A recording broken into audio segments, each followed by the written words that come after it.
Assalamualaikum warahmatullahi wabarakatuh. Bismillah, alhamdulillah, la haula wala quwata illa billah. Pemirsa yang dihormati Allah Subhanahu wa taala, Pak Dosen yang kami hormati, teman-temanku yang berbahagia, semoga kita senantiasa mendapat lindungan dan rahmat Allah Subhanahu wa taala. Pada kesempatan yang berbahagia ini, izinkan kami ingin menyampaikan sedikit tentang mata kuliah peradaban Islam di bab tentang kekhalifahan Utsmaniyah. Kita tahu sejarah Islam terbesar pada masa itu yaitu kekhalifahan Utsmaniyah yang menjabat lama sekali, sekitar 6 abad, 600 tahunan. Banyak hal yang dapat kita ambil dari pelajaran, baik tentang kebudayaan, tentang pendidikan, tentang teknologi yang sangat luar biasa. Untuk itu, apa gambaran di dalamnya dan apa yang perlu kita ambil dari hikmah tentang pelajaran kekhalifahan Utsmaniyah ini, simak sampai selesai video yang akan kami sampaikan berikut ini. Terima kasih, selamat menyaksikan.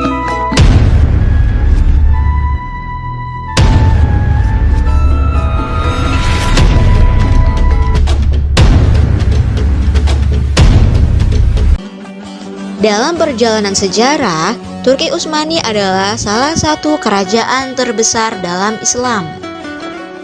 Kerajaan ini telah berkuasa sebanyak 36 sultan sejak tahun 1300 sampai 1922 Masehi, dan Ertugrul mewariskan kepada anaknya yang bernama Utsman. Nama Utsman inilah yang kemudian dinisbahkan sebagai nama daulah ini.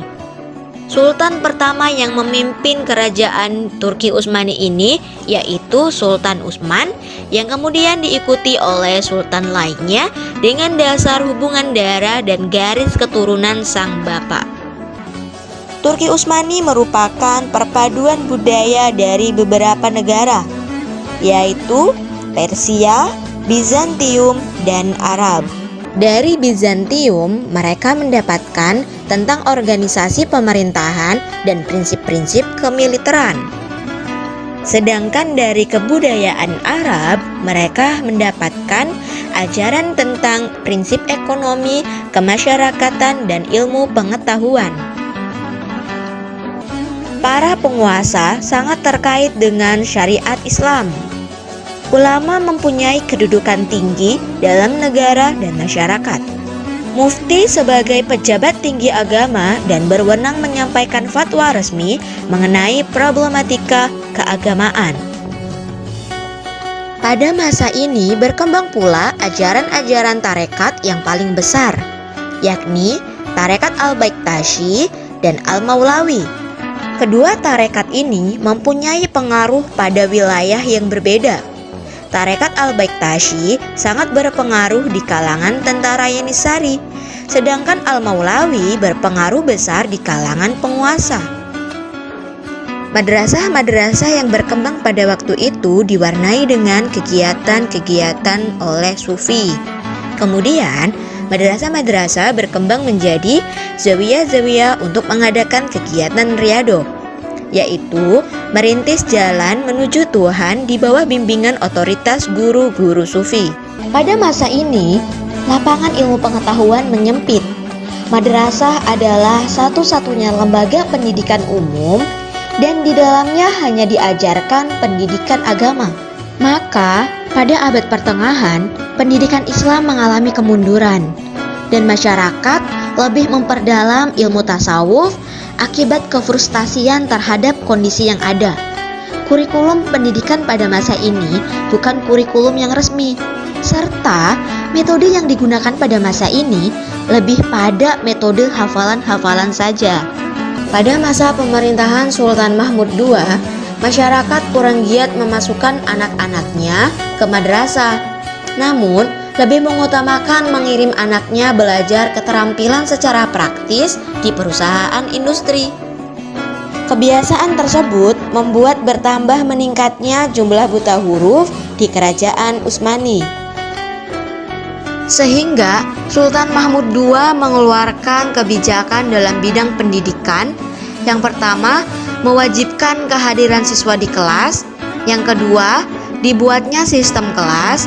Yang ketiga, membuka sekolah asrama bagi anak-anak yatim, dan yang keempat, mengawasi kualitas guru dan administrasi sekolah pun mulai dikelola oleh Syekh Al-Islam.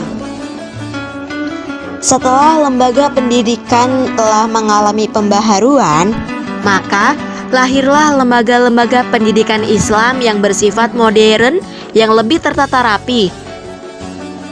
Kurikulum yang digunakan pun telah memakai kurikulum yang resmi, yaitu kurikulum baru yang termuat pelajaran umum. Sedangkan dalam metode pengajaran, pada masa ini para siswa diberikan kebebasan dalam berpikir dan berdiskusi tentang pengetahuan yang telah ia baca. Sedangkan pendanaan pendidikan Islam itu bersumber dari wakaf, pajak lokal, zakat, serta uang hasil penjualan kulit hewan kurban. Dapat disimpulkan bahwa sistem pendidikan Islam di Kesultanan Utsmaniyah berkembang pesat dan menjadi salah satu yang termaju di peradaban dunia Islam pada masanya, berkat perpaduan tradisi Islam dan pembaruan yang dilakukan para sultan.